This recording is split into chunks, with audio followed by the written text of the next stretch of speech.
What's up, everyone? You're listening to episode 10 of Words and Stuff, a video game podcast by two video game brothers who love to talk about video games. I am your co-host, Jonathan, and I am joined by my brother, who absolutely freaking hates Crash Bandicoot. Howdy. Micah. How you doing, Micah? I'm doing great. Cool. This is Words and Stuff. We are a podcast. You can find us on SoundCloud. You can find us on iTunes. You can find us perhaps on YouTube, or maybe we're still slacking. If you have any questions, you can send them into wordsandstuffquestions@gmail.com. That's all that rigmarole, if that's even how you pronounce that word. Micah. Before that, let's just have a moment here. We've been slacking lately. No.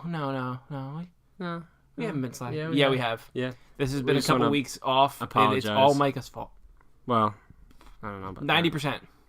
It's just been difficult. No, I'm just kidding. It's probably 50-50. Or both of our school, probably.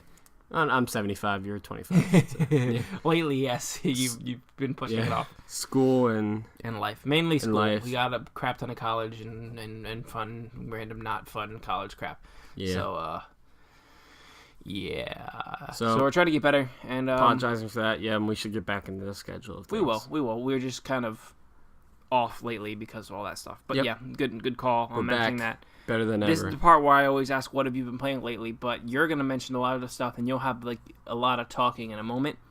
So I'll just say mine first. I've just continued to play Stardew Valley, and I'm pretty much done like really being into it. I'll jump into it some more here and there.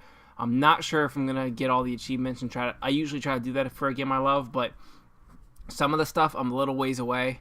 And now I'm down to the point where, like, the last few things that I need are kind of either luck-based, like I need to get, like, a rabbit's foot to finish one thing, for example, and when I looked online, almost everything, if I look online, it's like, oh, that's how I do it, and I can just figure it out in a couple hours of playing the game, and I'll get that thing that I needed. Yeah. In this scenario, it's like, oh, it's going to take forever. And then a few of the other achievements are all, like, make a $10 million over your lifespan, and I'm just making $1 million now. And then, like, the other one is sell 15 of every crop, or sell one of every item that you can sell. And some of those I don't know if I'm ever gonna get them, or like fill the museum, and I still have like 20 more items to go, and I don't even know where to go. I mean, I guess I can start really looking in, like, for a while I was really looking into it and like getting everything that I could, but I'm kind of over that initial thing of that, and if I only had like 5 or 10 more things to do, then I would totally be down. But since I have a decent more things to do, I might not. I don't know. I still love the game. I absolutely love it, and it's my favorite game that I've played this year so far. But it's definitely I'm over like that initial just like insanity. But I put I don't even. It's still hard to believe. Like 75 hours in that game. Like I love that game. And the more you play it, the more it's hard to believe that one person made it. It's incredible. Game. It's so awesome that one guy made it. All props to him. I absolutely adore the game, and it's worth every penny that I paid. So that's me. You guys already know that I love Stardew. Micah, you've been playing something that you're super duper into. The floor is all yours. Tell me everything about what you've been playing lately. I've been playing For Honor, and I've been looking forward to this game a lot. It's super fun. Really, the big thing about it is that it's blades, it's swords. I think I might have explained this before, but yeah, it's not guns, and it's a multiplayer game, and you go against other people, and it's not guns. It's not a racing game. It's not Rocket League. It's not a sports game. Yep. It's running around with swords, and shields and spears. It's awesome. There's some things about the game that are annoying at points. Kind of like the whole game really is that, like, the more you play, the higher gear you get, and you're better. So if you start late, you're gonna have a hard time keeping up. Some of the characters are a little broken in ways, or maybe I'm just mad about it when I die, and that's why I say that. No, but I think you generally were saying some of those characters. What's the one, like the ninja guy kind of? It's like a samurai, and there's like assassin's class, which, I don't know, I kind of came to this game thinking it would be more historical, and it kind of annoys me in some ways.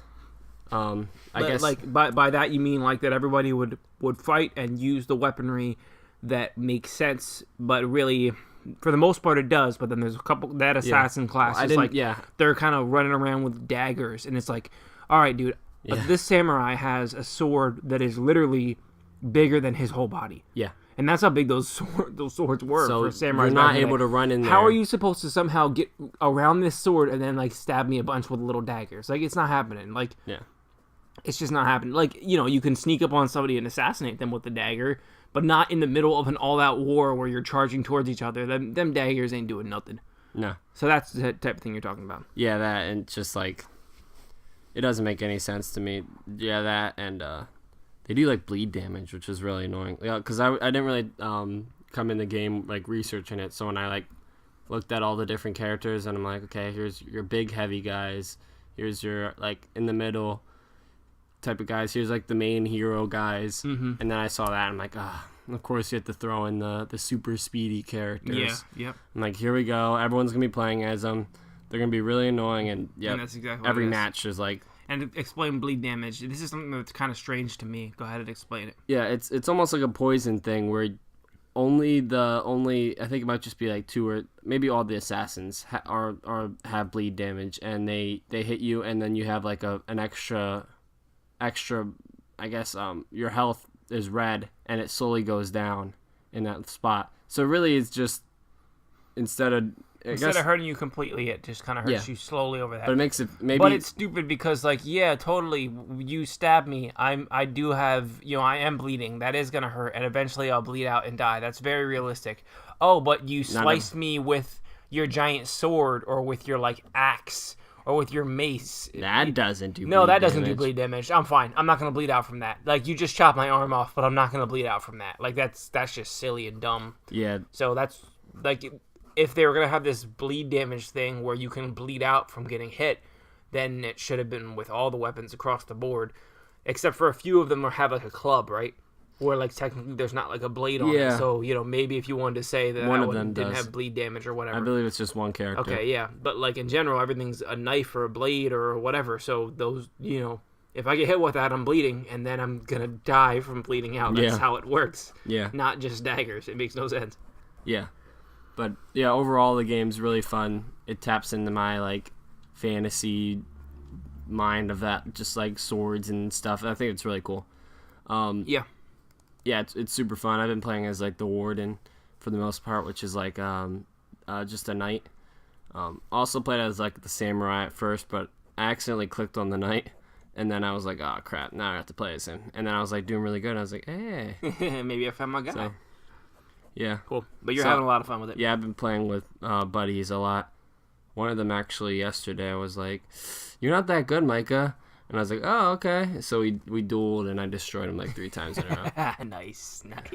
Why did he say that? What made him think of that? No. Were you just on the bottom of the scoreboard, or was he just like... Yeah, because I kept going against... I don't know. I have a hard time going against the fast characters. And so you just happened to be going against them over and over again. Yeah, and we were doing elimination. And different game modes. That's like one of your favorite ones, right? Probably. Yeah. Because it thrives, in your opinion, it thrives when it's one-on-one. When it's like some of the game modes, like Conquest, I think's the name of it or whatever. Dominion. It's like, yeah, Dominion. It's like Domination and Call of Duty and that type of thing, where you capture points and you try to hold them, and then the other team captures that point or whatever. That's really fun. It's fun, yeah, but like you get caught in these scenarios where you're fighting one guy one-on-one, and it feels really good. He has like, you know... He hit you like once, but you hit him like 5-6 times. He's got like a sliver of health, and then he runs away, and he turns the corner, and then there's 2 of his buddies. And you're like, oh, cool, I lost. Come on. So it kind of, like, yeah, teamwork makes sense, and it's awesome. But at the same time, it's sometimes annoying. I know that I always had that feeling for, like, Halo, where I would take some guy's shield out, and he just creeps around the corner, and I'm like, oh, man, I got to chase this guy. So I start running after him, and then he has got, like, 3 teammates there. And I'm like, oh, cool, there's no chance. Unless I, like, whipped out a rocket launcher real quick or whatever. Like, yeah, you can get some double kills and triple kills, but usually it's because, like, they didn't see you coming at first or whatever. Yeah. You know, and that's kind of like what it is with For Honor. Like, there are some scenarios where you can win a 1-on-2, which, by the way, mention that rage thing. I'm not even playing the game, and that's my thing that I hate about it. Yeah, you have like this rage bar that, depending on your gear, it goes up in different ways. And what it does is that once it gets full, you press a certain button, and you go in this rage mode, and you're kind of like glowing orange.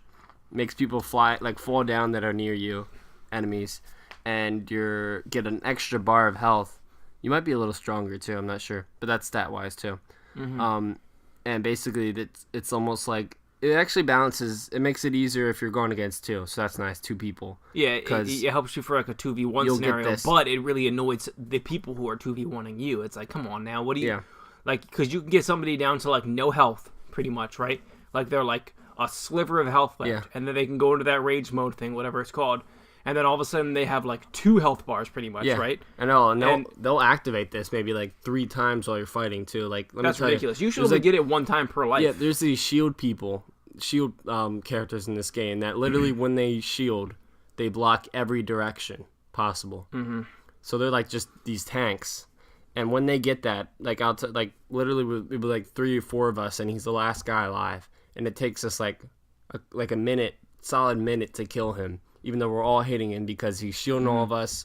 He's used that revenge thing. We all fall down. Then he's swiping again. Then we're trying to hit him. His health is going down. And then all of a sudden he gets it again. And it's like, oh my gosh. Yeah, that's stupid. See, those are the type of things where, like, this is why I love, like, the Rainbow Six Sieges, the older classical style Call of Duties, not the newer ones that have, like, weird specialist abilities. But I like the older Call of Duties. And I like, I don't even like Counter-Strike, but I like that idea of it, and Rainbow Six Siege, like I said. That's why I like all of those over Halo or Overwatch or whatever, where it's just like, just die.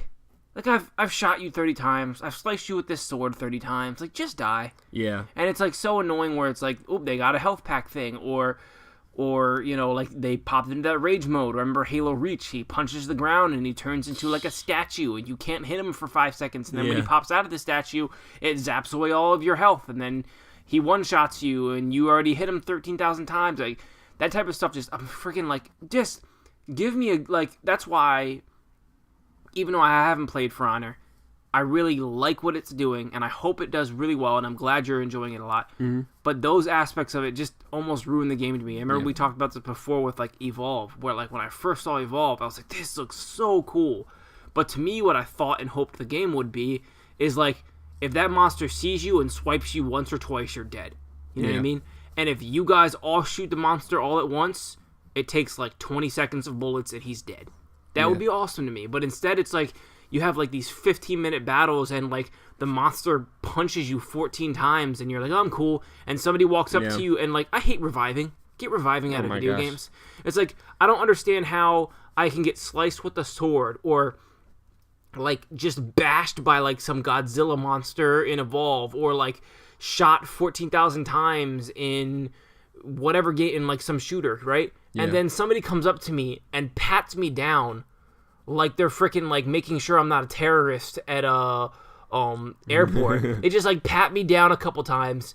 Okay, now you're good. Get back up and run around and kill people. Like, come on, man. Just die. Just die. And that's what I feel like when it comes to For Honor. I really like what I'm seeing with the game. I'm not going to play it because you have it, and there's enough stuff that it's about, we're about to go crazy with gaming real soon. With the Switch and all that kind of stuff, and Ghost Recon for me. But, like, in a co-op game where it's against the AI, yeah, of course, reviving people is fine. But in, like, a multiplayer game like that, just get it out of my games, please. Get it out of my multiplayer games. I don't want that nonsense. Just, like, if you're dead, you're dead. Yeah. And depending on the game mode, you can come back, you know what I mean? You respawn or whatever. But, like, don't have the nonsense where, like, I can pat you down, or you can, get some health pack, or like, Juggernaut in the Call of Duty days, or this Rampage whatever mode in For Honor, and it's just, like, what I was more hoping For Honor would be is, like, if you get hit 2 or 3 times with that sword, you're dead. You know what I mean? And that's awesome. And that's why it is really cool when you're, like, in the one-on-one game modes, like those type of things more, because it goes under that category much more, where it's just like mano-y-mano, who's gonna out-duel this guy, and you're dead. You know what I mean? That's why I like something like Rainbow Six, although that does have reviving as well, unless you headshot him, where it's just like, if I hit you with 2-3 bullets, you're dead. You're done. You know what I mean? You can't just, like, eat 15 bullets because you happen to be the tank character and charge through me and then hit me once with your knife and it's a one-hit kill. Oh, cool.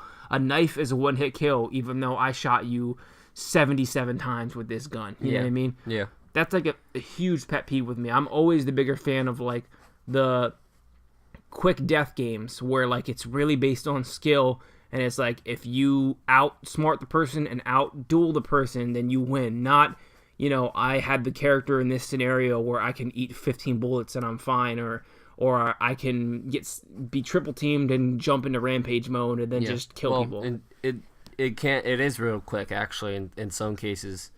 It's almost that's what I'm saying. I'm not saying in general. It's almost like two games. Like when you're playing against one-on-one, it can end quick. If you just get the advantage, you kind of understand how they're playing, how they're going against you, and you just block them a couple times or stun them and you hit them a couple times, you can end it real quick. Yeah. But in the I'm saying I really like what I'm seeing. They almost change the way the game plays when you're going against multiple, and when you're like going against multiple people, then it's almost different, and people keep living.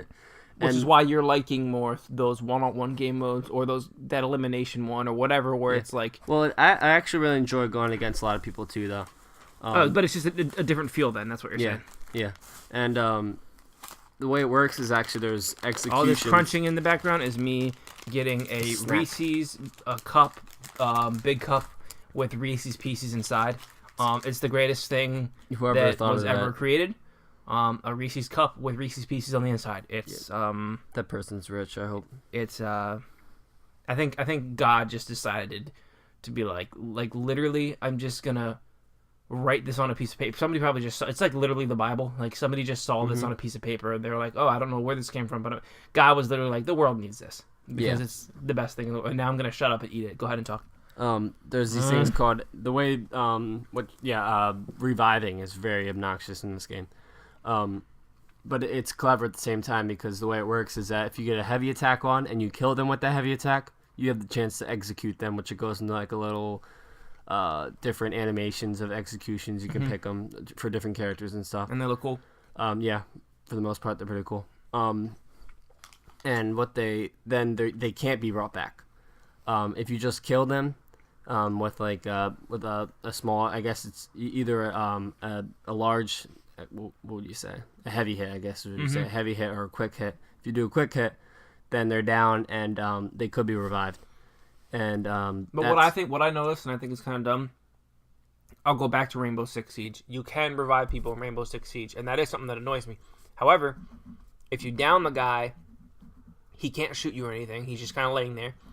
And then you can shoot him again to finish him off. And I think that's dumb that you can't do that in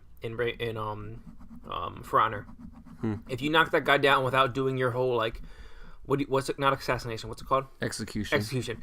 If you don't execute him, whatever that stylish execution thing, and his body's just laying there on the floor, and you see that nobody's around you, you should be able to go on top of him and press X or square, whatever the button it would be, and then just drive a sword through his chest to finish him off.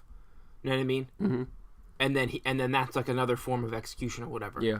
It makes literally no sense to me that you can't do that. That would, that way.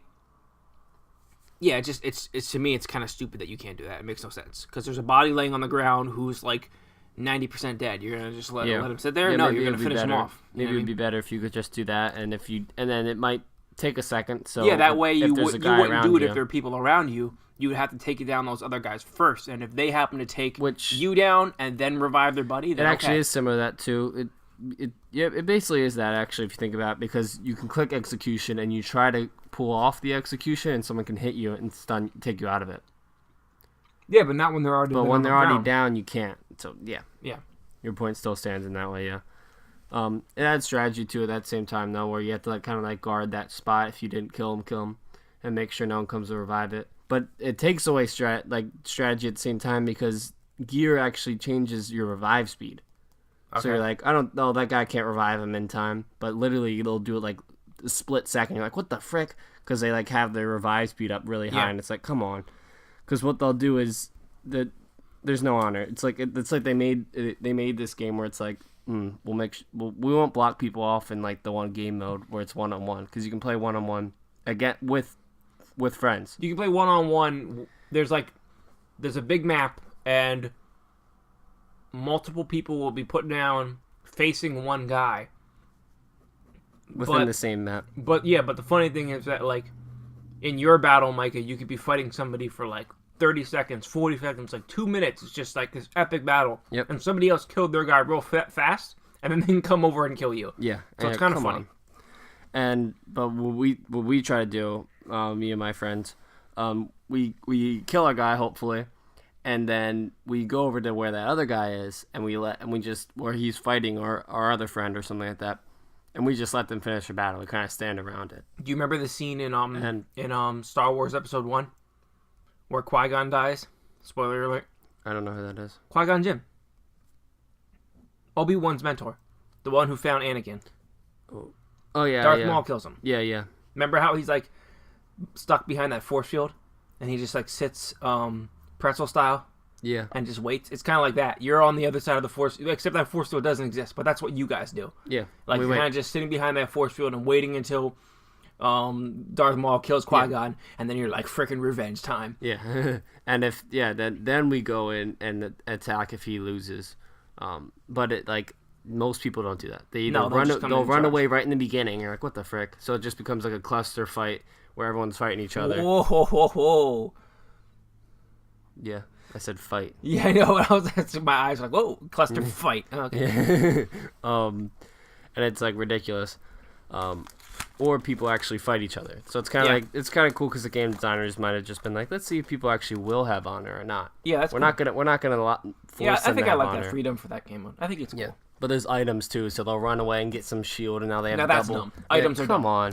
Yeah, cool. This is freaking Vikings and knights and samurai time period, which I know that they never fought against each other anyway. But like back in the day, and there's some weird orb somewhere where I can pick it up and get more health or come on.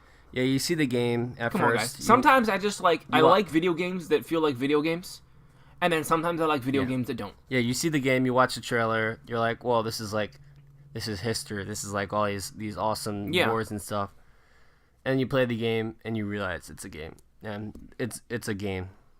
It's really gamey. Like, for example, I love The Witcher. Clearly it's fake, right? Clearly there's weird creatures flying around, griffins and like there's like a grizzly bear, which is normal, or wolves, which is normal, but then there's werewolves and griffins and all these other weird mythological awesome creatures, which is all fake, right? Yeah. But it still feels grounded and real because when I kill somebody or kill like an enemy, they'll drop like, bones that are used for currency, or they'll drop like, arrows if like, if it's like a regular person who had arrows on him or something that you killed or whatever.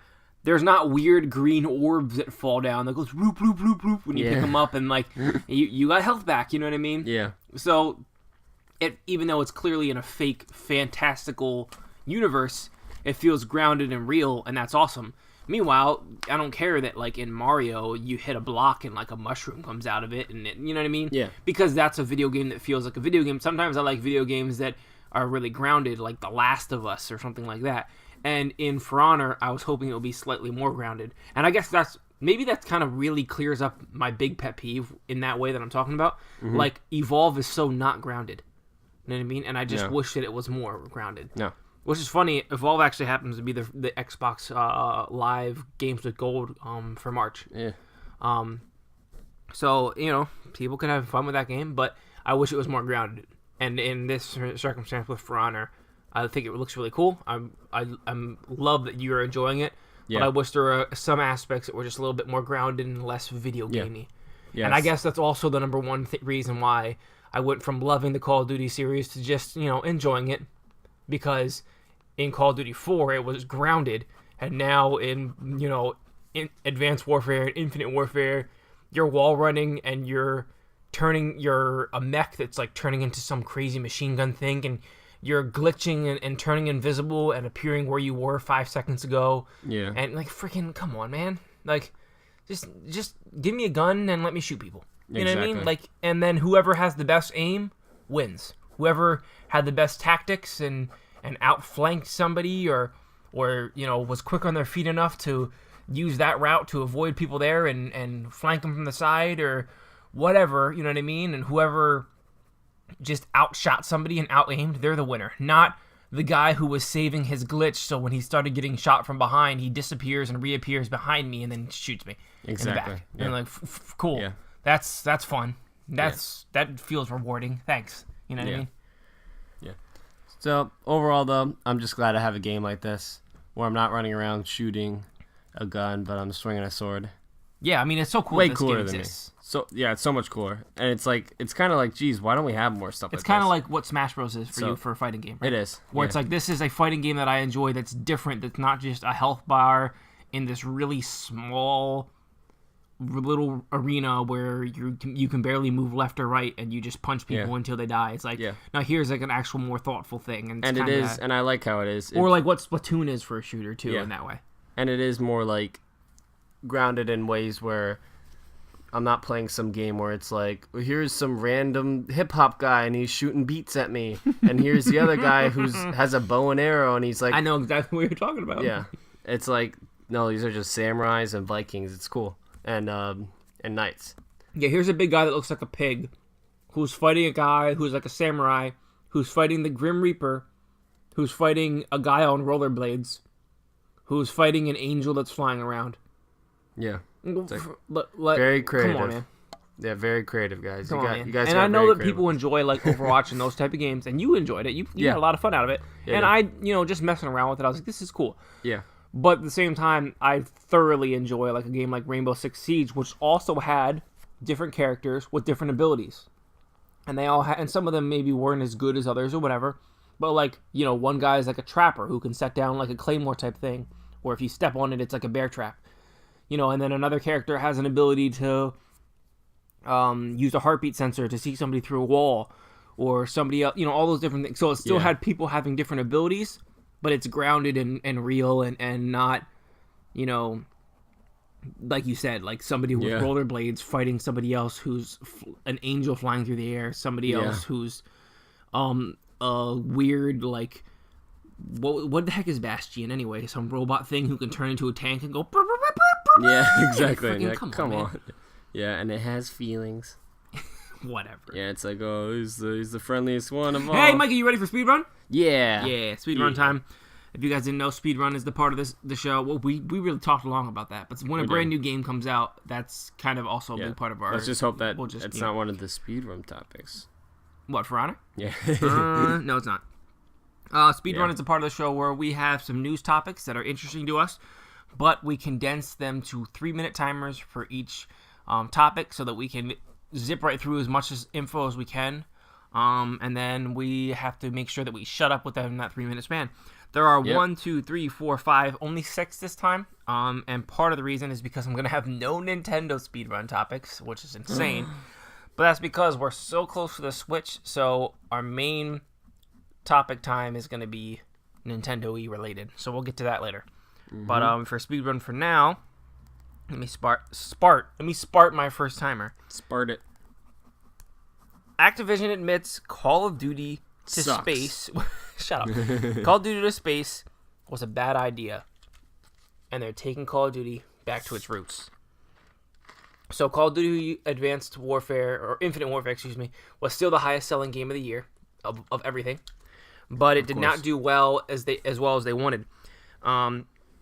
This is game of the year isn't good enough. However, sales underperformed our expectations, and it's clear for the portion of our audience the space setting just didn't resonate. And then they also said they're going to take Call of Duty back to its roots. So a couple things about this. First of all, I don't think necessarily the space thing didn't resonate. I still think that the multiplayer with all the craziness is what's getting on people's nerves. I think that's the jetpacks and I thought the story was fine. Yeah, I thought it was kind of cool. But people don't even care about, that's not what resonates with people. By definition, resonates is something that sticks with you, right?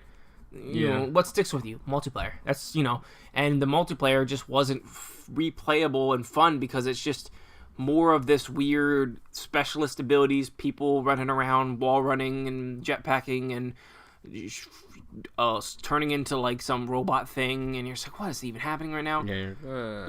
I when I played the game and I got into it, I tried to play it for a little while and I enjoyed it to a degree, but half the time I died, I'm like, what did I just die from?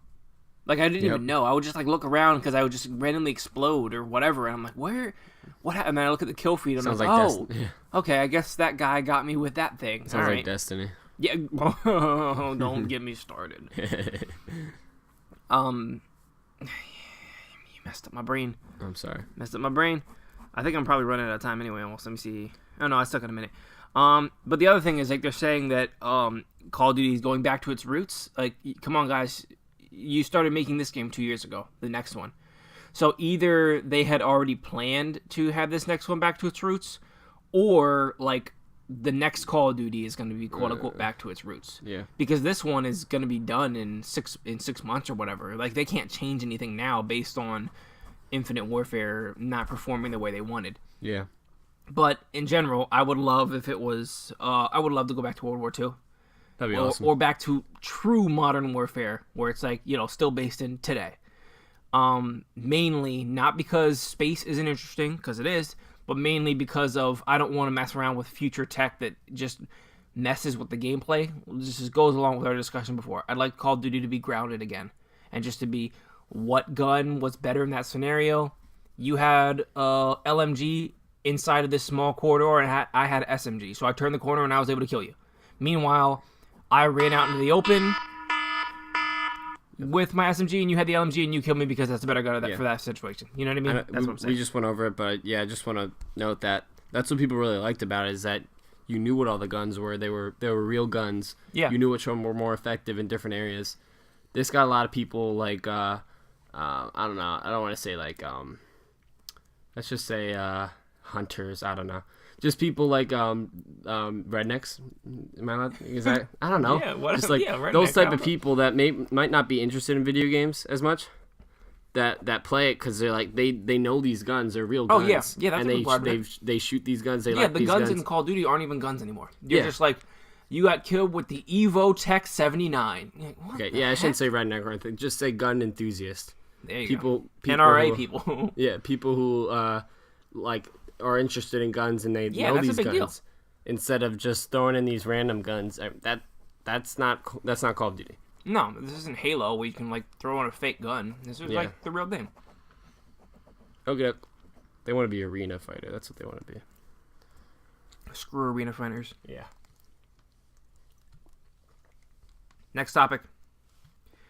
Project Scorpio is not Microsoft's last console. So, what does that some people mean? have the idea that Project Scorpio, and from here on out, it's just going to be iterative like a computer. Yeah. Like you just get, Project Scorpio comes out now, and in 2 years, Project Snake comes out, and then 2 years later, Project Viper comes as Eagle comes out. I don't know. And every year every like 2-3 years, you get like the newer version of the Xbox, and then eventually for that Project Snake one or whatever, that like by then the original Xbox One like won't work anymore for like the newer games. Yeah. You know what I mean? Because it's too outdated. Basically, according to Phil Spencer, let's see. This was in an interview. Shoot, I lost what I was looking for here. Shoot. Jonathan, what are you doing? Shut your mouth, you. So, in the meantime... Okay, so here's a dumb question on Twitter. They basically said, is it true that Scorpio is Microsoft's last console before leaving the console marketer to be more on the PC sphere? And Phil Spencer just says, no, period. Which I like, because he's just like, you're stupid. Yeah. Like they're making it think that it's like the new, like the way to go or the superior thing. Yeah, it's just like, no.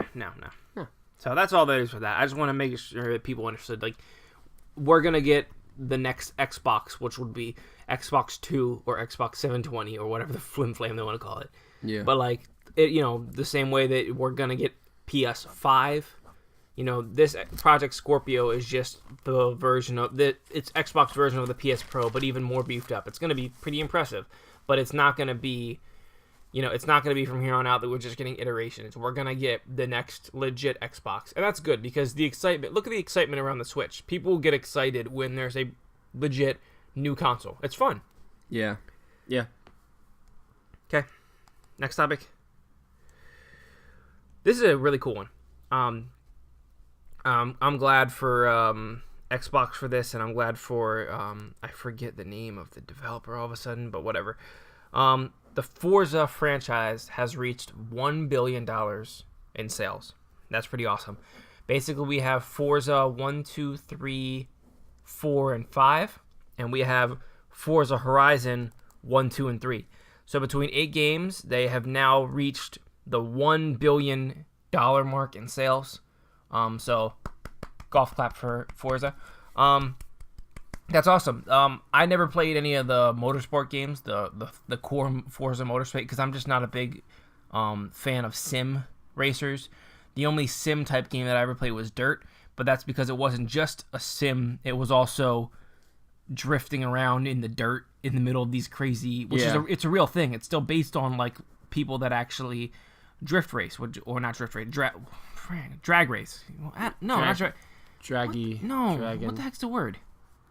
Drag. I can't think of it. Whatever. But like it was a sim where like it was super realistic, and you had to like take the turns real carefully, and it was fun.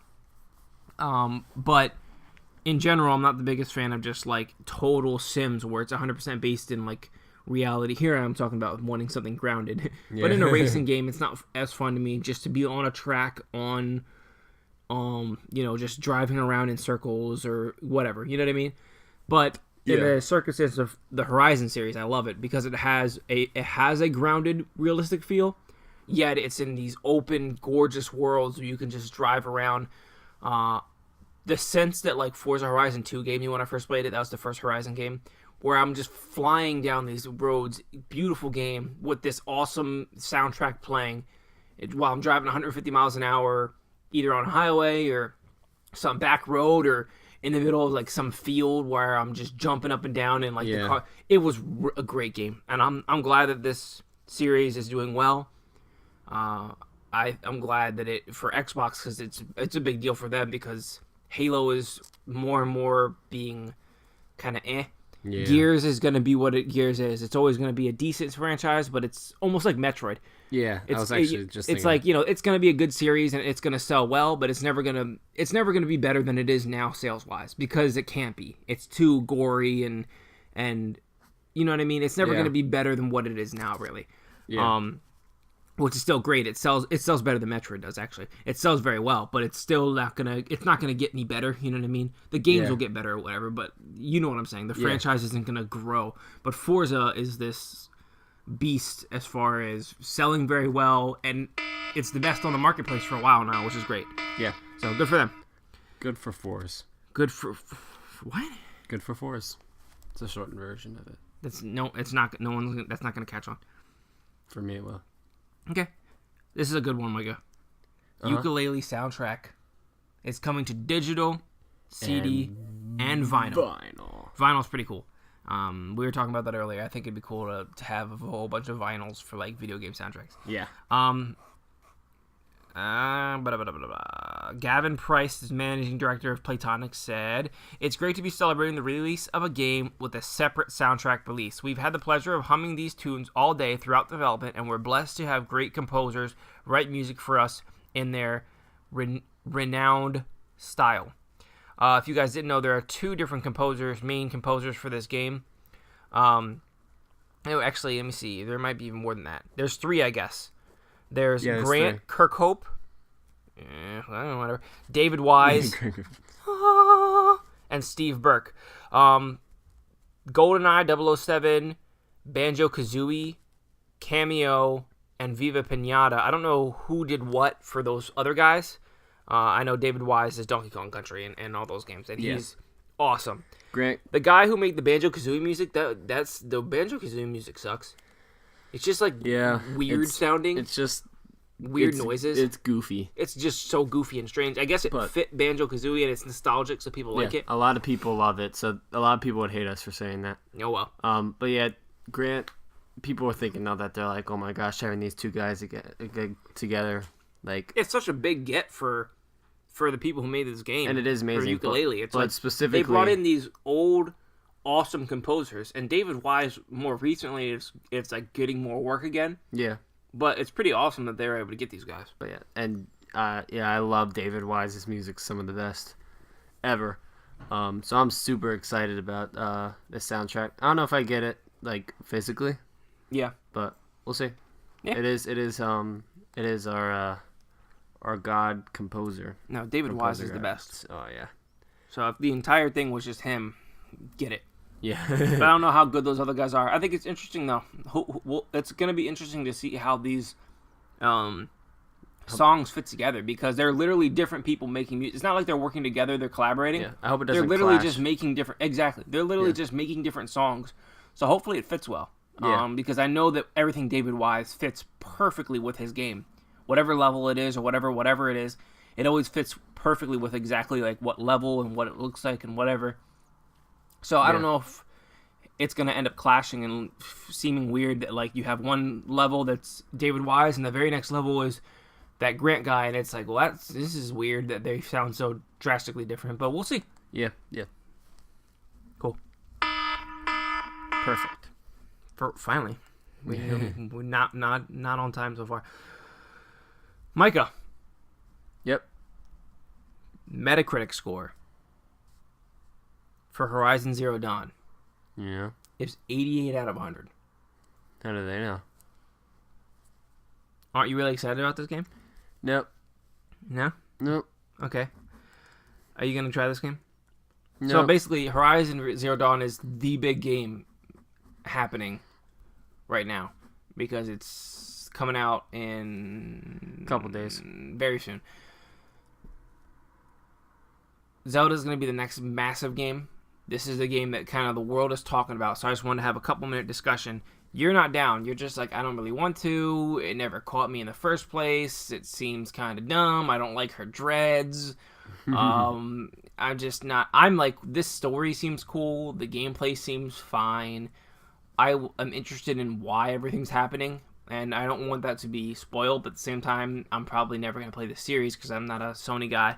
Yeah. So I'm very interested in like why the world is like half prehistoric looking and half futuristic because of like the animals being like half robots, half creatures. So I'm like super interested in what's going on. And apparently the answers to that are really cool. Everything I'm hearing about the story is that it's even more interesting and better than people thought. And people were saying like either one of two things are happening. Either the story and plot is stupid or it's going to be awesome. And the reason why is because they never talked about it. They never really even wanted to discuss it. They're just like, here's the game. And they showed you gameplay and they showed you like the RPG elements and they showed you the world. But they never said anything about the story. So it's either like, okay, they either don't care about the story and that's not important. Like a Far Cry game or something where the story is just like, oh, it's there. Yeah. Or it's really cool and they're holding out on us. And apparently it's really cool and they're holding out on us. But you're still not interested. It's very cool. I love it. But you're still not interested. Yeah, like I've said several times, just didn't click. So, who knows? It's it's money, so I don't want to just buy every game. That's fair. Maybe if it's cheaper, or I don't know. Not even if it's cheaper, it just doesn't interest me. Maybe if someday it's a free game on PlayStation Plus, then yeah. But for now, I'm just gonna let it pass. I guess it'll be cool if it does well for PlayStation. I think it will. I think this is going to be their next big series, so you're going to miss the boat for a while. Oh no. That's a I'm shame. I'm positive. E3 2018, we'll hear about Horizon Zero Dawn 2, whatever it will be called. Horizon Zero. Horizon 1. Yeah. Afternoon. Yep. Okie doke. Last topic for speedrun. This is something that I think is a little bit depressing and upsetting. The writer of Portal and Left 4 Dead series, Eric Wapall, I probably butchered his name, he's leaving Valve. The reason why this is a little upsetting to me, I mean, people leave studios and they move on.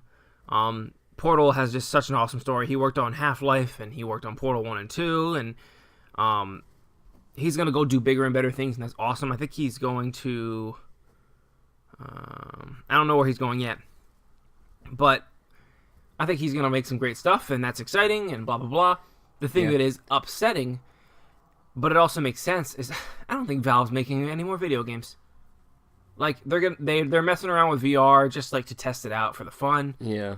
I think but why would they? They own Steam. They make so much money. So much money. Making a video game would be like a waste of money. You know what I mean? But at the same time, they make such good games. Portal 2 is one of my all-time favorite games ever. Left 4 Dead, like, I wasn't super into it when it happened. I kind of missed the boat a little bit. But, like, the little bit that I played it, I was like, this is freaking fun. You know, and playing it with, like, a full team co-op is just a blast. They have something really cool there. Everybody's been wanting Half-Life 3, and it's just not going to happen. But Half-Life 1 and 2 are, like, some of the most renowned video games, like, that people have ever played. Like, Valve makes... Like, everything they touch is gold. They make awesome games. Yeah. But since they created Steam and since they make so much money through that machine, it's like, you know, and Team Fortress and all these things that they make, it's just like, you know, why do they need to make any more games? They don't. Yeah, they don't. So, like, him leaving makes me be like, okay, well, you know, here's a guy that would have been working on Portal 3 or Left 4 Dead 3 or Half-Life 3. That's the running joke by the way, that Valve never makes a 3. They have Team Fortress 2, Portal 2, Half-Life 2. I mentioned another one. Left 4 Dead 2. Yeah. But no 3. Nope. It's kind of funny. But, like, here's the guy that would have been working on those things or a new IP, and he's gone. So maybe he's gone because they have a disagreement with one of the stories, and you know, they're going to go a different way. Something to happen, but or maybe happened. You know, he was trying to make games, and they're just like, I don't know, man. We're not. I don't know. You know. Look at all this money we're getting. Yeah, so that's why it's kind of annoying and upsetting to me, because Valve makes awesome stuff, and I want them to continue making games because the games are fun, and their games are all so good. So they're fun. So it's a little bit like, oh man, but we'll see. Maybe he'll go on and do awesome stuff, but you know, Valve, man. Yeah. That's it for Speedrun. Good job. Micah, I'm out of my soda. Can I get a sip of yours? Yeah. Even though I gave you that soda, so you can't say no to me. Don't tell him that I'm a freeloader. I don't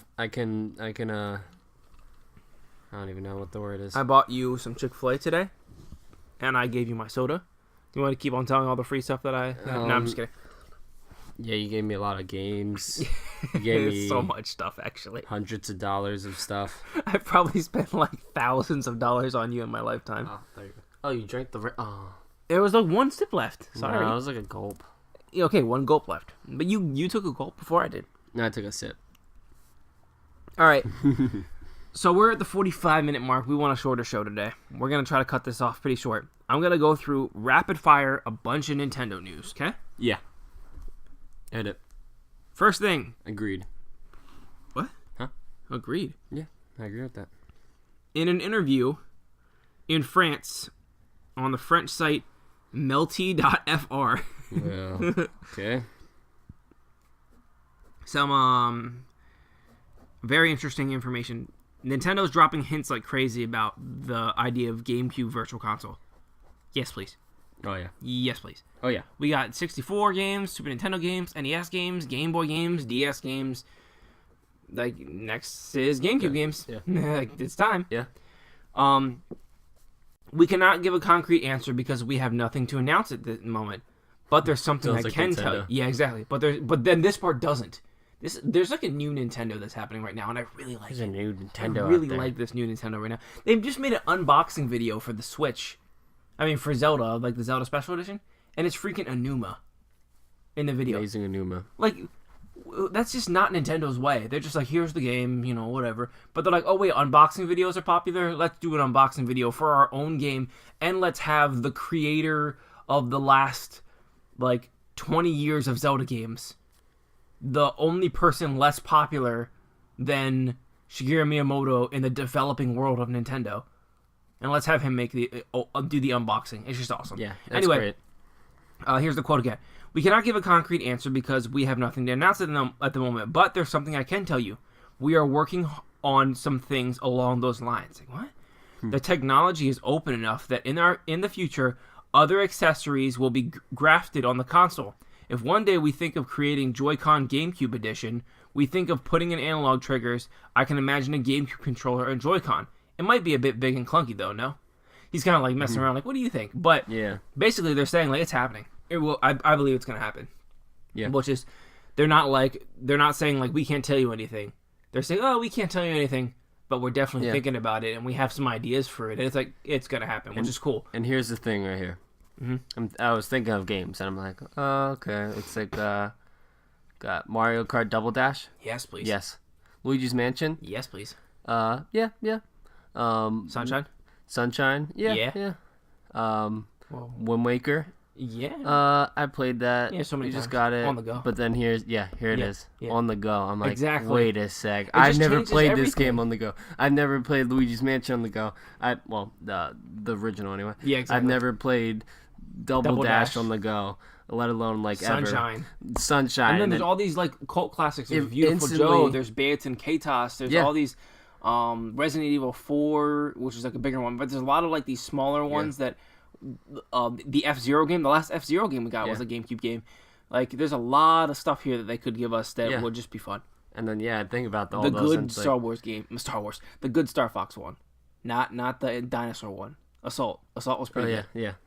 And then just think of that. I'm like, oh my gosh, I want all these games now because I can play them all on the go, and I think that really And does at the good thing. price point, like 15. You think that's fair? I hope so. I hope they don't make it like 20. Yeah, I think that'd be too much. I think 15 is fair. 64 games are Because 10. when they first announced the whole thing, what was it for an NES game? NES is Was like that 5? they're a little 5 for pricey. I back think when they first did it. 5 for NES, 8 for Super Nintendo, 10 for 64. Yeah, Right? I think it's about the same as that. Maybe a little lower on the Wii U right now, but I think GameCube is. I think 15 is reasonable. That's fair. Soul Calibur. Oh yeah, That'd be cool. Double Dash. I'm ready for Double Dash. Yeah. I said I never played on the go. Double Dash is the good let alone ever. Really. Like you barely ever played that game. Double Dash is one of the best feeling ones. The carts have this really cool feeling to them. They're almost like they're not tires. They're almost like rubbery. Here's the best example of it. You know when you've seen like videos of this and you've watched like every cartoon ever used to have like the episode that did this. It's that downhill racing episode of something or whatever. When they make that make like a little cart out of like a cardboard box. Yeah. And they put like metal wheels on it and they push their cart down the hill. You know what I mean? That's what Double Dash kind of felt like with how the cars were. They weren't even like tires like the newer ones. They just feel like cars. You know what I mean? Yeah. In that one, they felt like they had like a heavy weightiness to them. Yeah, and they like grinding around a corner wasn't like it was like you know what I mean? I remember It's cool. Yeah. The only time I remember playing that game was I think we were at like a McDonald's or maybe it was a GameStop or something like that. Yeah. And you were Baby Luigi and I was Baby Mario. Yep. And we were playing together, which is it's weird. Yeah, it's cool. It's cool. And you could do that on the Switch. You could each hand each other one of the things. Yeah, it's perfect.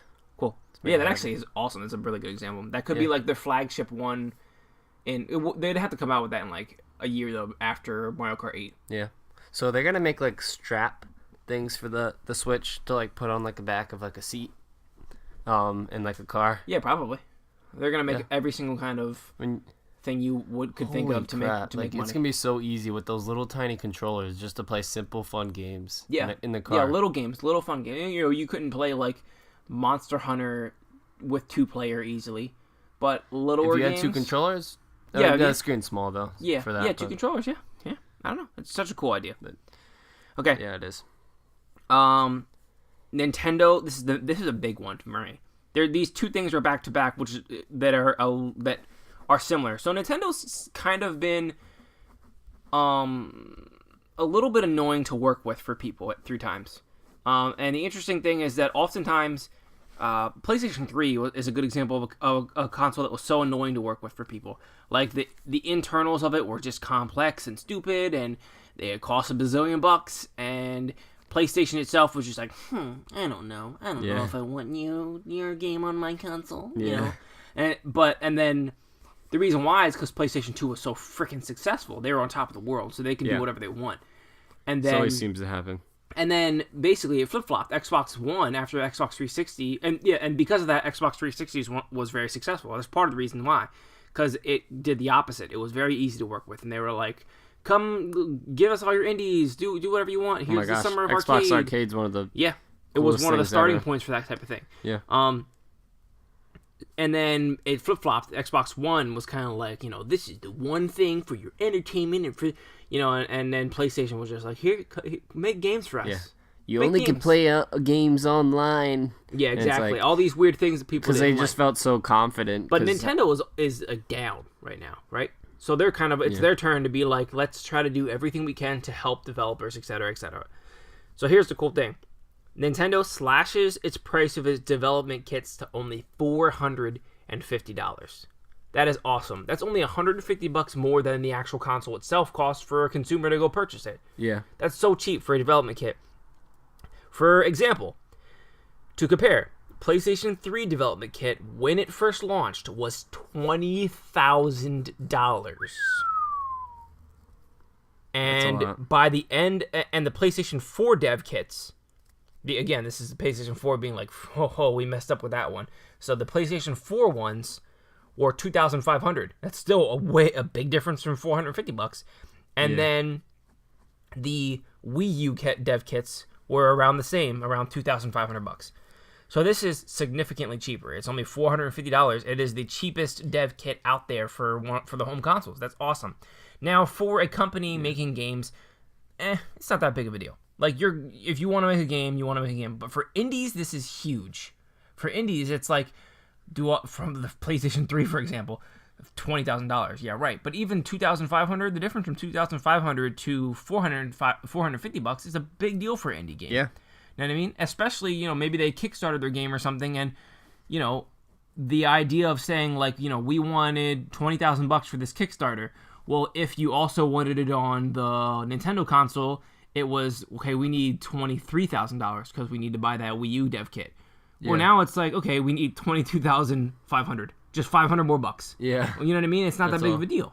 So it's, it's just really, it's awesome that it's that cheap. And to go along with that, the other cool bit of information comes from, well, I gotta find this one now. Shoot. The Binding of Isaac developer, he's an indie guy. He worked on quite a few games. What the heck? Tyron Rodriguez is his name. But anyway, he says, the Switch is, along with it being cheap, that cheaper price point, the Switch is by far the easiest and most programmably friendly so far. I know this sounds like lip service to Nintendo, but it's actually not. If this wasn't true, we wouldn't be able to get these games up and running as quickly as we have, because they're porting over. They are instantly able, by a couple months, they're gonna have like 4 of their games already on the Switch, like so quickly. Isaac, Redout, and 1001 Spikes are gonna be there at launch. 3 games. Back to his quote. If it wasn't true, we wouldn't be able to get these games up and running as quickly as we have, and we wouldn't have been able to have a launch title. It's light years ahead of what we were doing with the Wii U. We used to enjoy the lack of developers coming to Nintendo consoles. It was kind of like less competition. So this is Rodriguez, the same guy. He's kind of like, it was actually, in a way, it was kind of nice because, the eShop had one game coming out every 2 weeks. You know what I mean? So they're like, our game's going to have a chance to shine. But it's definitely not a bad thing. More good games on every platform is good for the industry. So he's kind of saying, like, it was kind of for him personally, it was a little bit nice that, the Nintendo fans barely had any games to play. Yeah. So if you put something out there, it had a better chance of selling. Yeah. But obviously for the gamers as a whole, it being only a $450 kit, a developer kit, and it being this easy to work with is just awesome news. It's going to be the same thing that we talked about before. I think that the Switch is going to be the Nintendo machine, clearly. It's also going to be, eventually, once they phase out the 3DS, which we'll get to that in a minute, which I believe they will, maybe, not right away, maybe a year from now, 2 years from now. It'll be the Nintendo console. It'll also be the all Nintendo console, meaning we're not going to have some games on the 3DS and some games on the Switch and, like, not know which ones to get, you know what I mean? Yeah. It's just going to be everything Nintendo, and then it's going to be an indie machine. And which is cool. It's just going to be so many indie games, and I'm really excited about the idea of playing all these indie games and portably. Just being able to play these games wherever you want. And hopefully it's gonna get a handful of third-party stuff as well. But like, you know, I'm excited about.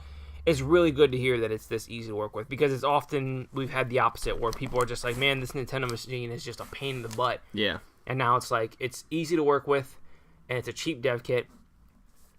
I'm just excited for what Nintendo's doing right now. Yeah. Do we want to talk about that one? No. Okay, there's a rumor about Virtual Console details coming soon. There's a rumor this is just rumors, so we can't know, but this is interesting to mention. Metroid will be at E3 as a rumor. The brand newest Assassin's Creed will be at E3 on the Switch, or at least mentioned as being a Switch game as well. So that would prove that the Switch can handle that. It might be slightly dumbed down graphically or whatever, but still, imagine an Assassin's Creed type game slightly dumbed down, graphically, on the go. Like, that's awesome. And then obviously still on your Switch and play wherever you want. So that's exciting. Yeah.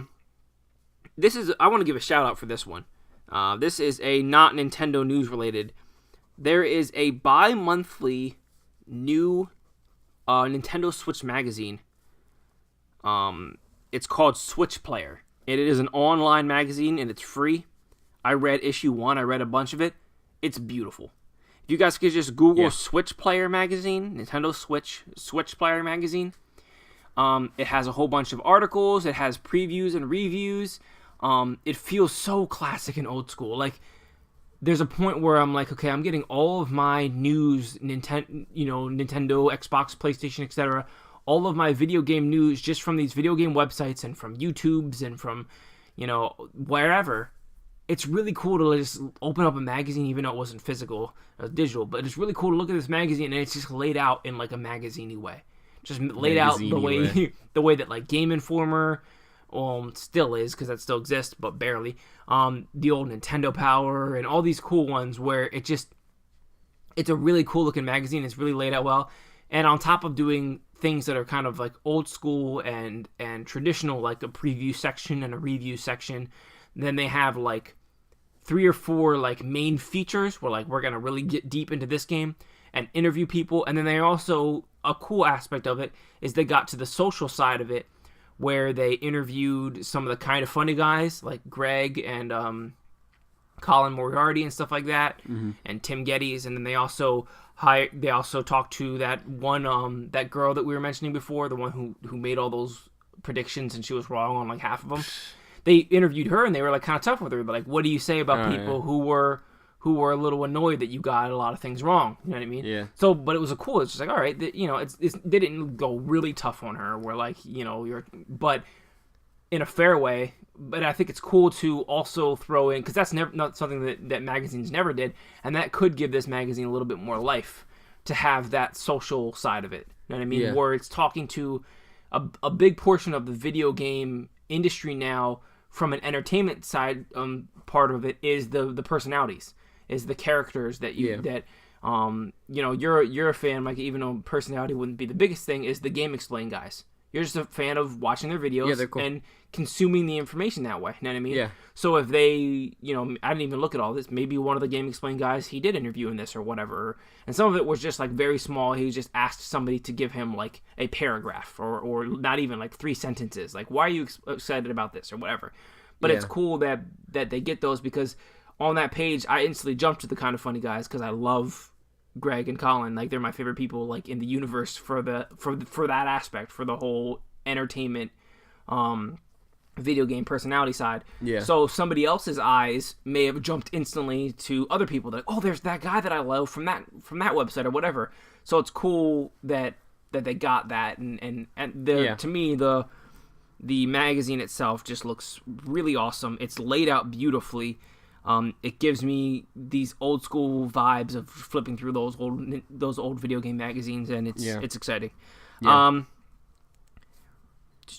There's a Nintendo Switch that was leaked, quote unquote, but then not leaked because he stole it actually. But we won't need to get into that. Yeah. Here is a list real quick from the final dev kit, information that we kind of hasn't been officially announced yet, but it's interesting. The HD Rumble's technical name is Linear Resonant Oscillator, so I'm glad they went with HC Rumble, because that's slightly easier to explain. When in handheld mode, the Switch will have an unlock screen like a smartphone to prevent accidental waking. Makes sense? Smart. Uh-huh. The Switch features a quick menu. Press and hold the home button for at least 1 second to display the quick settings screen, blah, blah, blah, blah. The Switch's keyboard will feature predictive text such as those on the iOS and Android. That makes sense. System settings will allow the user to edit the following settings. Flight mode toggle, enable or disable Bluetooth, manage Wi-Fi, manage NFC, which is Amoeba, Bluetooth. manage screen brightness, maybe for like headsets and stuff. Huh. Screen lock, user settings, create and edit me, theme management, control management, system updates. Mii's will have more options for hair, eyebrows, eyes, facial hair, glasses, mouth, and skin, which is pretty cool.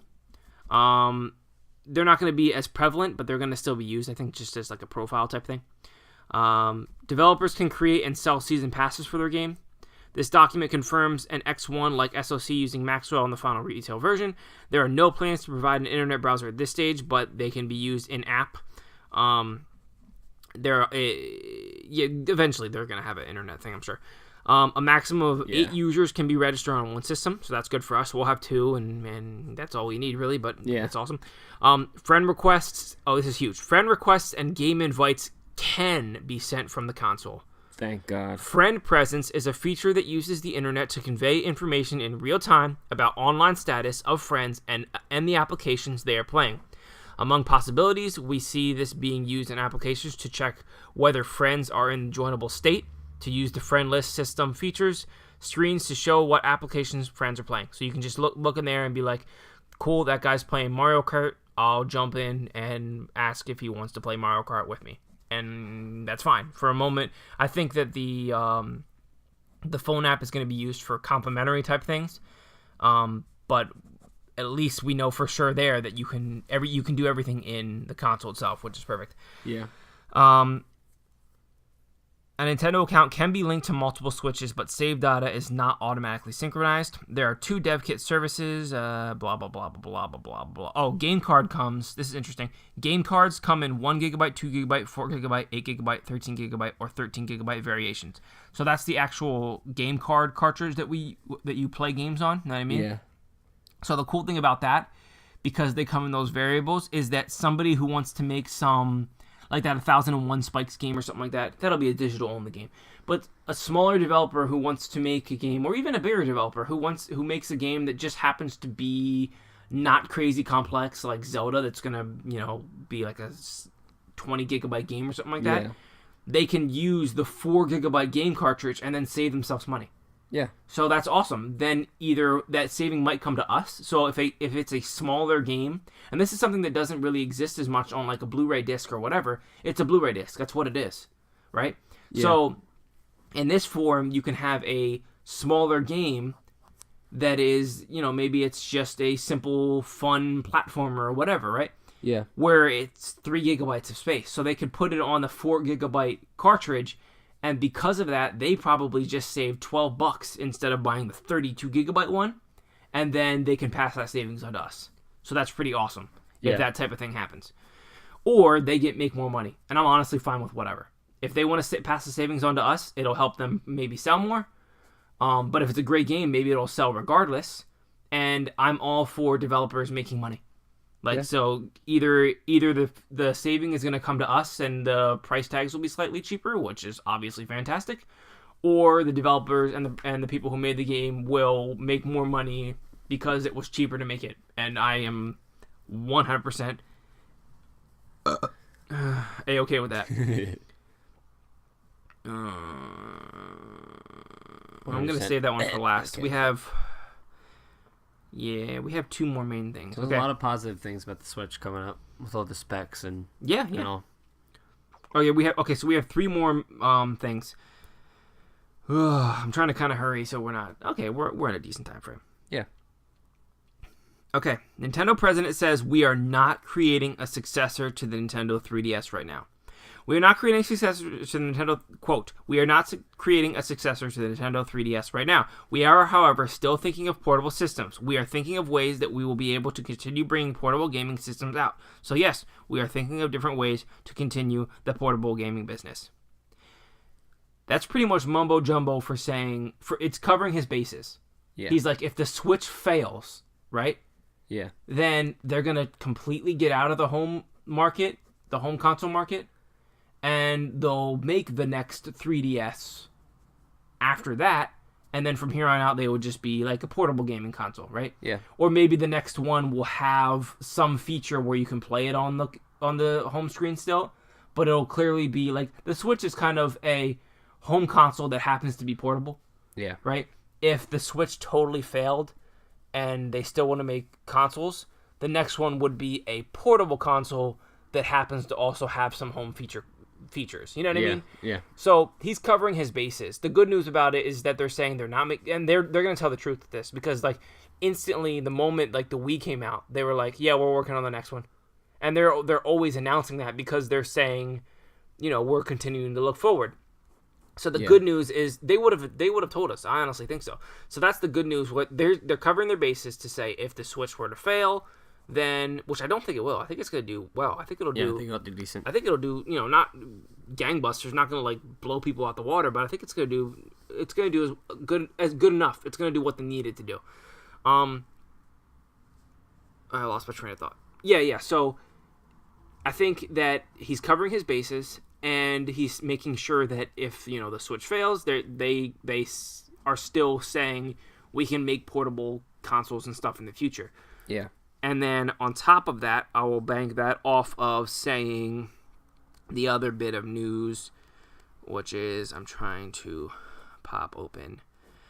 Okay, Nintendo pledges loading. Certainly, I think the 3DS from a price perspective is quite a bit lower, and it's a system we're releasing a very large library for. So I think that from that perspective, it's a very good system for kids to have, or as their first system. We still see a lot of potential for 3DS in that area. And with that in mind, we're thinking of games to release for the 3DS, not just in 2017, but in 2018 as well. So basically, what I think for this is, I don't think there will be a 3DS game. There might still be a 3DS game in like 2019 or something, but I doubt that there's not going to be there will not be a mainstream Nintendo 3DS game like Nintendo made and Nintendo pushed in late 2018. Yeah. In early 2018, I think there might be still, but in late there won't be anymore. Like maybe some small things here and there.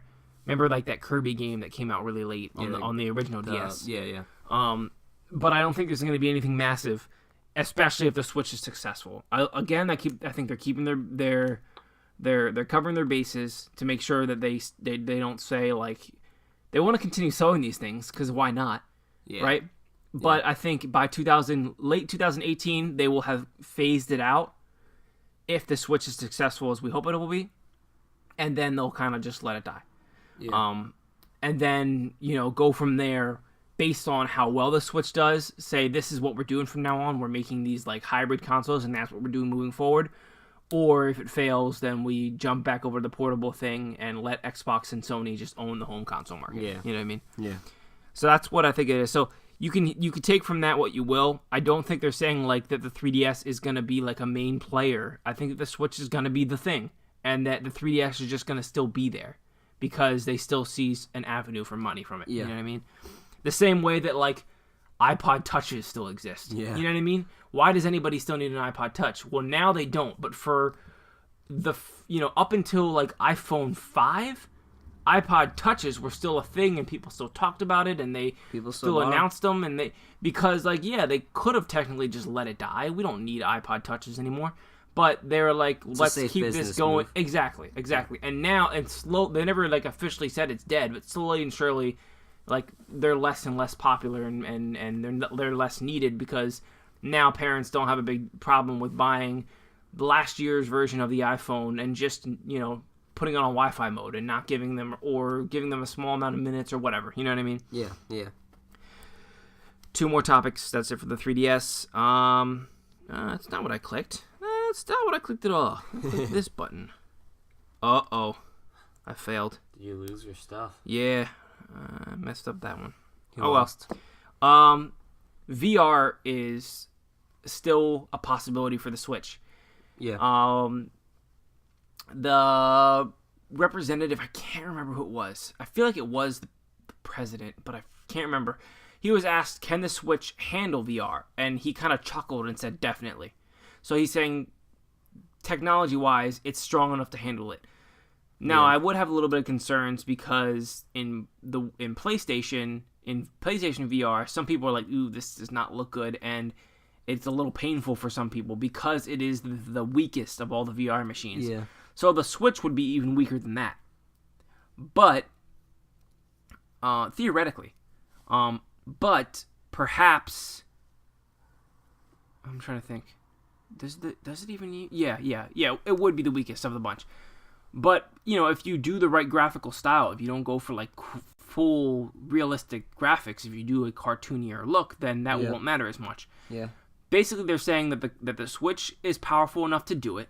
Also, I think it works perfectly with their whole snap-on Joy-Con things. Imagine if you bought the VR glasses and you just snapped on this thing. It feels like it's perfect.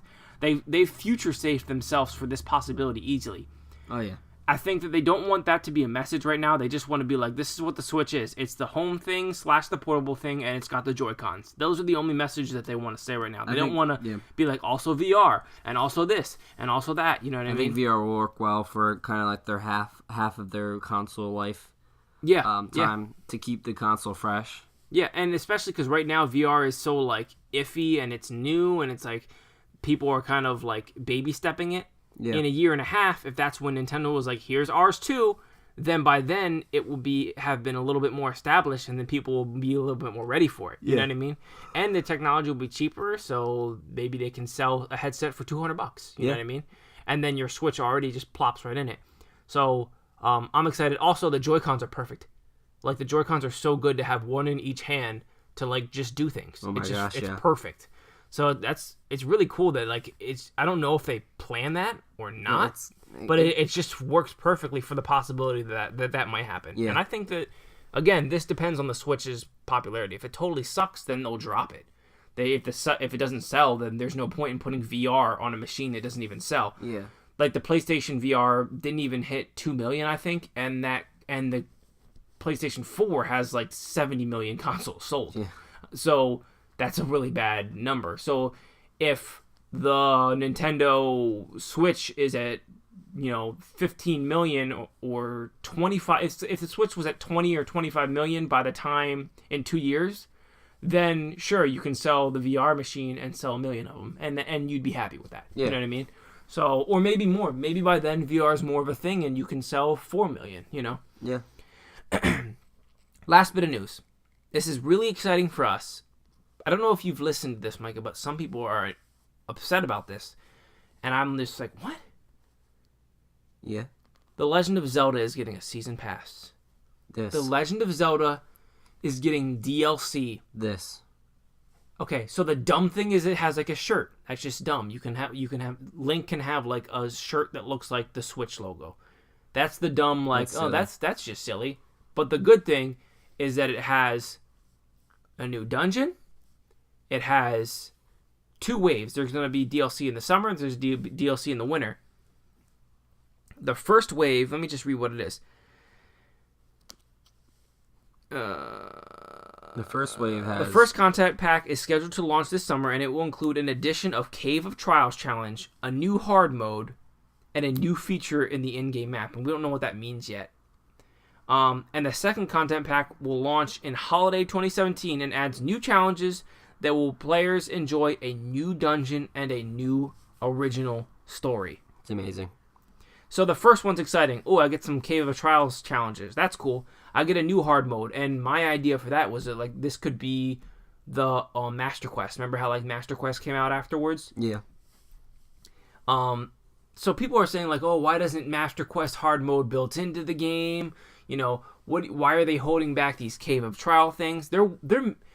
It's clear that they're making these things now. These things aren't ready. Yeah. Right? And also, are you really complaining about Zelda Story-based DLC in Holiday? When I saw this, I'm just like... I'm so glad. Oh my gosh. Like, I guess because it's Nintendo and I just didn't think about these things, which they've done this now in the last couple of years. But I just didn't think about it. I was just like, I'm getting Zelda. I'm satisfied with that. Exactly. But no, they throw this out here. I'm like, holy crap, there's this is what they should have. Now, the thing that people are a little upset about is that you can only buy it as a season pass. You can't buy just one of the two. So you have to buy like the whole thing together, right? Yeah. So that's a little bit annoying. Which is only $20. But it's only $20. Yeah. Like, do you realize that the season pass for Call of Duty is the same price as the game? When I buy Call of Duty, it's $60. If I want to buy the season pass, it's $60. It's $120. That's freaking nuts. If I want to buy Arkham Knight, it was $60. The season pass was like $50. That's nuts. This is only $20 for story DLC. And I want to just point this out. On the image that was like on Nintendo's like official kind of announcement for it and blah blah was Zelda. How cool would it be if the story was like you played as Zelda for that story DLC? Wouldn't that be neat? Just to be like the whole game you play as Link, right? Yeah. So we get our full Link game and story. That's awesome. And this extra piece of content, it'd be really neat if it was just like 5 hours of like what if it was from her perspective. That'd from be something. Wouldn't that be cool? Yeah. Like and we just don't know what it could be, but like it's going to be a new dungeon. So it's not just going to be like, you know, a character who's like, you know, I need help doing this, and you do this side mission. Oh, that was a new story. You know, clearly it's going to be a new story because it's going to have a dungeon in it. Something important. Dungeons are like the main basis of Zelda. Like Zelda equals the dungeons. That's like what Zelda is, right? So like it's going to be a new dungeon. We're going to get new challenges. We're going to get a new story mode. Just imagine what they did with like the Witcher DLCs and how fantastic they were. I remember people like basically when CD Projekt Red, which is the creator for The Witcher 3 for the Witcher series, great developer. They initially said we're not going to have all of our DLC is going to be free, and everybody praised them for that. And then they had all these new little side missions as DLC. They had they had new like armor that you can get, but you wouldn't just get it. It like unlocked the ability to go get it in the world, which is the best way for me. It's just like, cool, you're going to give me a new mission and then reward me for the mission. That's awesome. Yeah. And that was free. New little small story-based things, like the type of thing that I just mentioned, where it's just like somebody who's like, you know, there's something that's, you know, eating my crops, and then you found out that it was some troll and you had to go deal with the troll. Yeah. You know, random stuff like that came out, and those little things trickled out every few days for a while. And then they announced a story-based DLC that was paid for. And people like cried and complained, and I'm like, you paid $60 for The Witcher 3. Which, oh my gosh, that game should be like months of free content. You're telling me that like the 200 plus hours that you can get out of this game for $60 wasn't enough? That game should be more, like, honestly. That's what I said before. If they sold that game for $100, I'd be like, that's fair. Like it's the biggest, deepest game I've ever played. It's huge. It is. So much to do. Like, I remember in Ocarina of Time, I'm thinking that the game is over, or close to it. Take the sword out of the freaking thing, and suddenly I'm an adult, and the game is like doubled, and I'm like, what the frick? I had that same thing for Witcher 3 when I finally decided to leave the normal place. I forget what it's called right now, and I went to the Skellige Isles or whatever it is, and I thought this was just gonna be like a small little island where like a couple story mission things were. The islands were bigger than the whole game that I had already been playing. Yep. I'm like, what is this game? It's huge. Yeah. I'm like, and you're complaining then that they gave you a story-based DLC that you can choose to purchase or not. Yeah. And then people ended up purchasing it, and they're like, okay, never mind, we're wrong. Yeah. This is incredible. Everybody loved it because the stories were really in depth, and they added more and just added more to the experience. Say all that to say, everything that we're seeing about Breath of the Wild is that it's going to be a big, expansive, awesome game. If you want to just buy this game and just get this game, you're going to get a lot out of it. You're going to like it. I can almost promise you that. Yeah. As long as you're a Zelda fan, and as long as you like playing around in an open world, it looks like it's going to be fantastic. Yeah. We don't know that yet. Maybe it's not quite as what we think it will be. But like, all signs point to this game being really, really great. if you just want to play the game and beat the game for $60, that is your choice. They could have ended it right there. It's not like they're holding out on us and like not giving us things that we like. They're holding out on content. It's gonna be in the holiday that we're gonna get the story-based DLC. So clearly it's not ready yet. Yeah. So we're gonna get this content forever from now, and it only costs $20. And in the meantime, we're gonna get like extra challenges that come with it as well, and that hard mode thing, where again people are like, "Oh, why doesn't hard mode come with it?" Well, if it's a Master Quest type hard mode, if it's just like enemies are a little harder, then it might be a little bit like, maybe that should have came with it. But at the same time, like, that still doesn't seem like a legit complaint to me. Like, they're giving you more content. That's the only one where I'm like, maybe they're holding that back. Maybe, like, hard mode should be a free update or something like that for once they come out with it.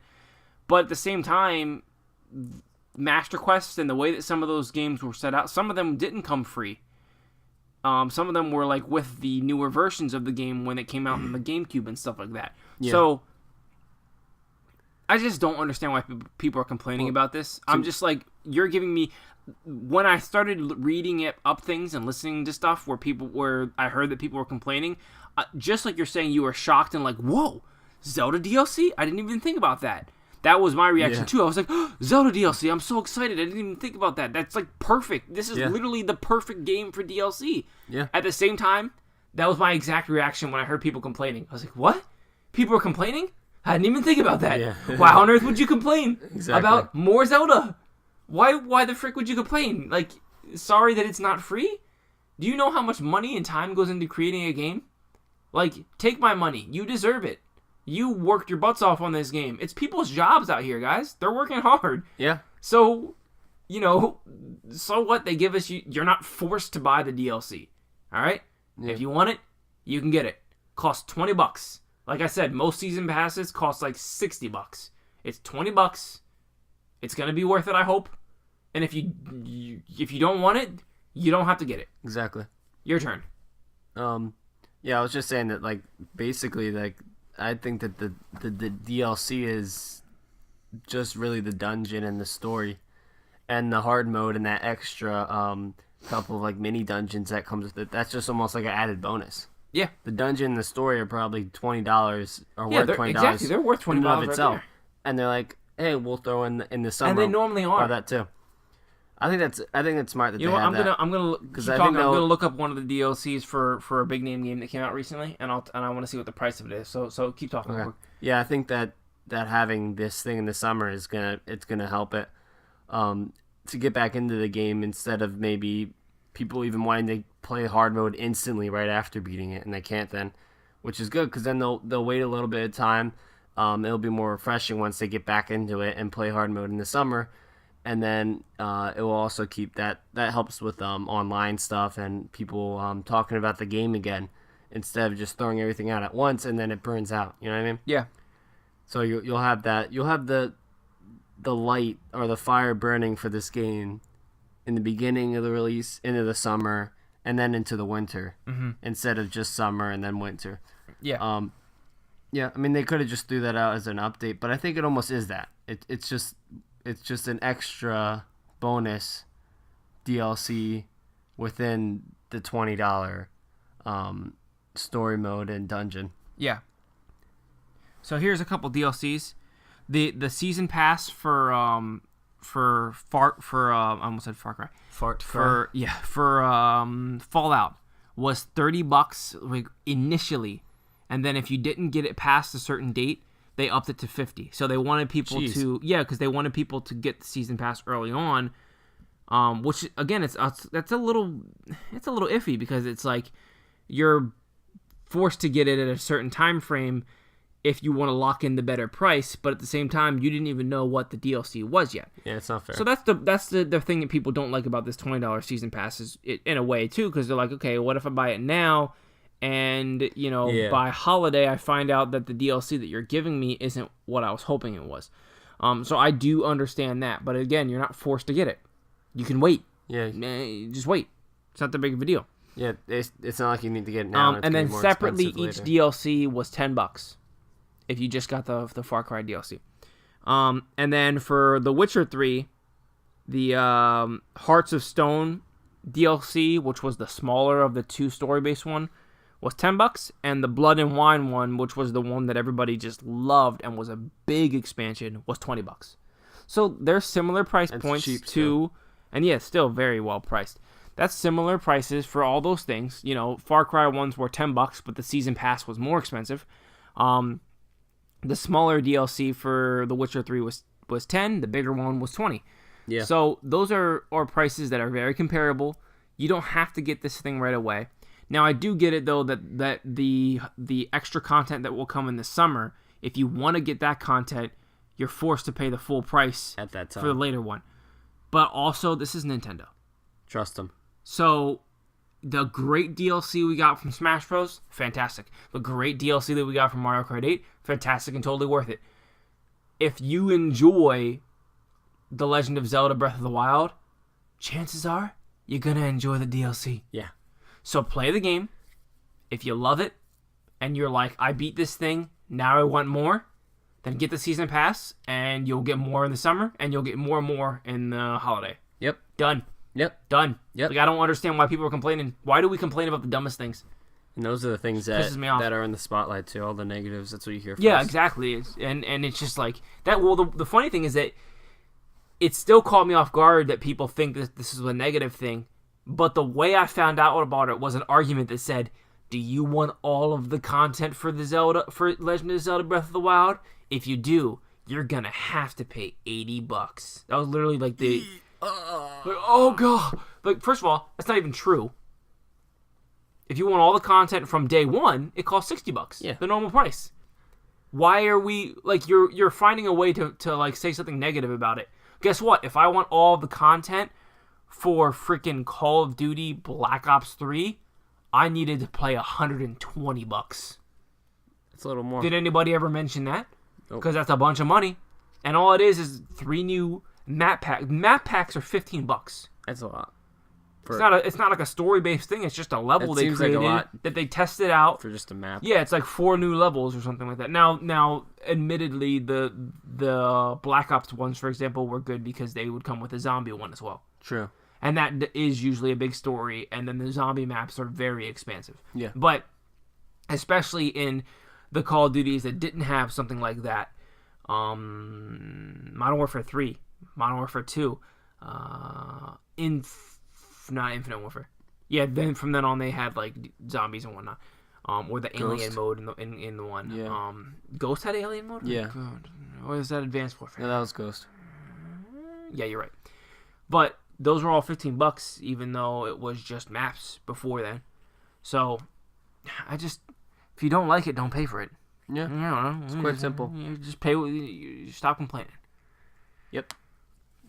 Yeah, it's kind of late. Well, I think that basically Micah, what are you excited about? sums it up.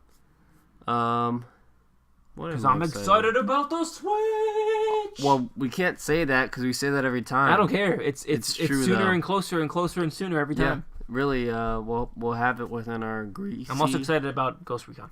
Our greasy, gross hands are going to be touching that thing in less than a month. Why are your hands greasy and gross? Because I'm excited. Your hands get greasy and gross when you're Greasy and excited? gross. I'm excited. No, that's not true. I don't understand. Yeah, science and stuff.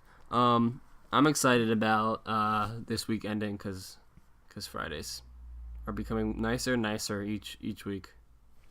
Wait, what? I like Fridays. Just not having school. Oh, yeah. Yeah, I noticed that, by the way. You used to be kind of a little bit more of like, man, people complain all the time about that dumb, like, you know, Thank God it's Friday. You know, but now you're always like, Thank God it's you're Friday. like, it's Wednesday. 2 days closer. And you're like, 2 days left or whatever. And I'm like, It's the college life. Exactly. Yep. All right.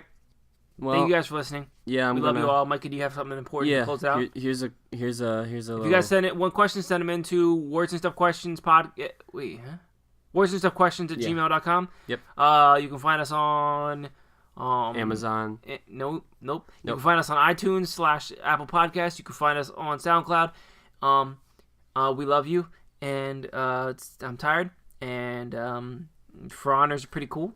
And ignore the Dreads chick from ignore that game from Horizon Zero Dawn. It's a terrible name.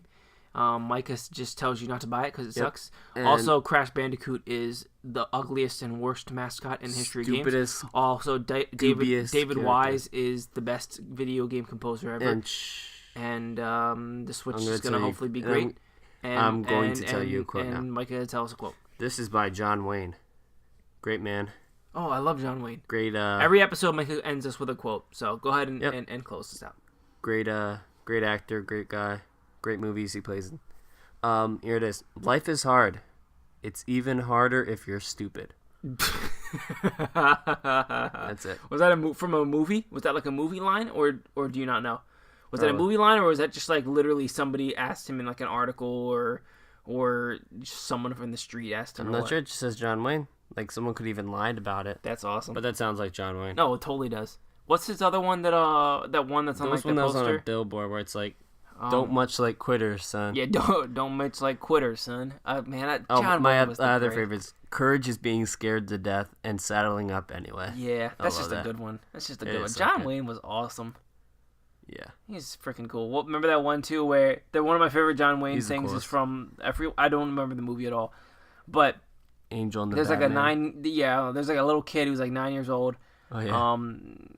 It's like a woman whose husband passed away, and then she's just running some little farmhouse on the prairie with her son, and then this cowboy comes around and falls in love with her and blah blah blah. It's one of those, and he protects her from whatever, a good old western. Yeah. And the kid like can't swim, so he's like, "What? You can't swim?" And he's like, "Yeah, I can't swim." So he picks up the kid and just throws him in the river. It's amazing. And then the mom comes running towards, like, "What are you doing? He can't swim." And he's like, "Well, there's only one way that you can learn how." No, I'll get. He's like, "Well, only one way to learn how." And she's like, "But but he's gonna die. He's gonna drown." He's like, "No, he won't." He's like, "Get him out." And he's like, "Well, if you really think he's gonna drown, then you can go in and get him yourself." And she's like, "Well, I can't." And he's like, "Well, why not?" And she's like, "Well, I can't, because I can't swim anyway. Because I can't swim either." And he just looks at her for a few seconds, and she's like, "Uh-oh." And she runs. Because now and then she just runs away as fast as she can. She escapes. I don't remember him actually throwing her in. No. And the boy doesn't die. He learns how to swim. But man, I'm just like, man, I wish we were like that right now. Throw your children. I know, man. Man, I wish we were just like, John Wayne just would deal be with it. Life. John Wayne would be in jail right now. Yeah, he would, and he would be so disappointed with just America. We're so soft.